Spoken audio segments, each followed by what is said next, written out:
Dans la continuité de ma vidéo intitulée Muhammad n'est pas l'esprit de vérité annoncé par Issa, fils de Mariam, pour attester de cette réalité, et ce de manière coranico-biblique, j'interviendrai ici en disant y a-t-il quelqu'un pour réfléchir à Pompéi? Vous me direz, qu'a à voir Pompéi avec Muhammad et l'esprit de vérité? Eh bien, c'est simple. Je suis envoyé vers vous pour répondre à certains de vos sujets de divergence. Pompéi, comme le récit de la sourate 36 au sujet des deux messagers renforcés d'un troisième, atteste de 4 choses. Premièrement, de l'envoi des apôtres. Jean 17, verset 18. Comme tu m'as envoyé dans le monde, je les ai envoyés aussi dans le monde. Les apôtres furent donc envoyés. Matthieu 10, versets 40 à 41. Celui qui vous reçoit me reçoit, et celui qui me reçoit reçoit celui qui m'a envoyé. Celui qui reçoit un prophète en qualité de prophète recevra une récompense de prophète, et celui qui reçoit un juste en qualité de juste recevra une récompense de juste. Deuxièmement, les apôtres ayant été envoyés ont prêché l'Injil, que ce soit à Pompéi ou dans l'exemple de la sourate 36. Matthieu 24, verset 14. Cette bonne nouvelle du royaume sera prêchée dans le monde entier pour servir de témoignage à toutes les nations. Alors viendra la fin. Issa, fils de Mariam, n'a pas prêché au-delà des frontières d'Israël, mais son message dépassa les frontières d'Israël. Et le Coran l'atteste via l'exemple des 2 apôtres faits messagers renforcés d'un troisième qui, en témoignant de l'Injil sur leur chemin, avertirent cette cité dépeinte en sourate 36 comme ils avertirent Pompéi. Pompéi est de manière indéniable un témoignage visible de ce que je déclare ici, conservant les traces d'un châtiment divin s'étant abattu. Comme il est écrit, que ne voyage-t-il afin d'avoir des cœurs pour comprendre et des oreilles pour entendre, car ce ne sont pas les yeux qui s'aveuglent, mais les cœurs dans les poitrines. Troisièmement, qui dit cité châtiée implique forcément l'envoi de messagers.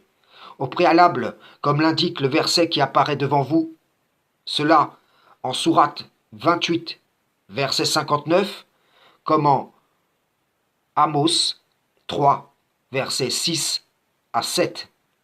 Quatrièmement, le Coran déclare que Allah envoie l'Esprit sur qui il veut parmi ses serviteurs, afin que celui-ci avertisse de l'heure. Récapitulons.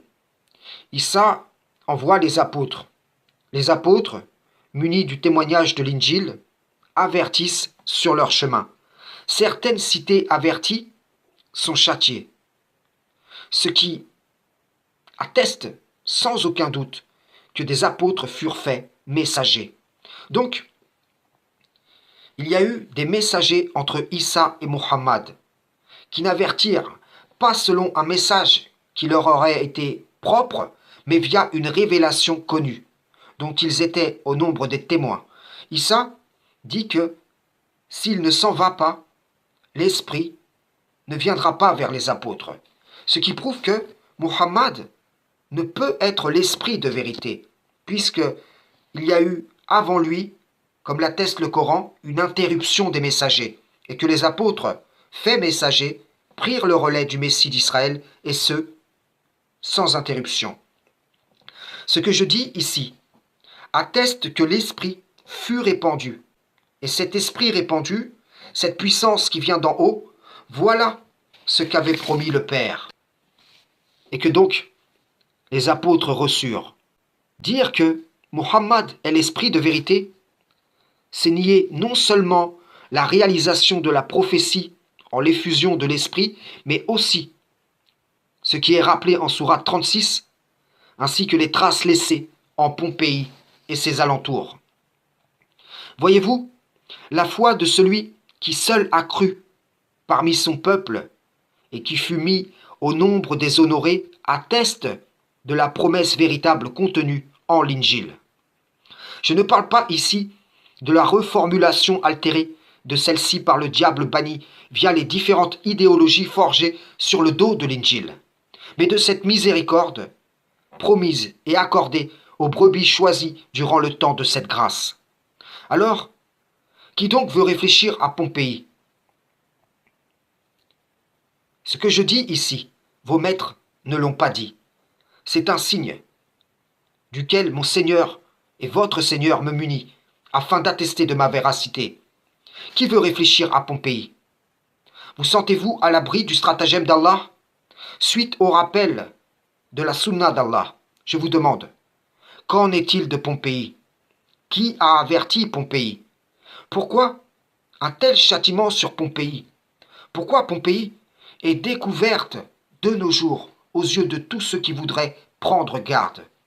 Est-ce que Pompéi échappe à la sunna d'Allah concernant les cités châtiées? En vérité, vous savez bien que non. Ce sont donc bien les apôtres, faits messagers, qui ont averti Pompéi, avant qu'elle ne fût châtiée, ce qui atteste sans aucun doute de l'universalité du message de l'Injil. Ici, bien des positionnements de la majorité des sectes se réclamant du Coran tombent et ne se relèveront pas.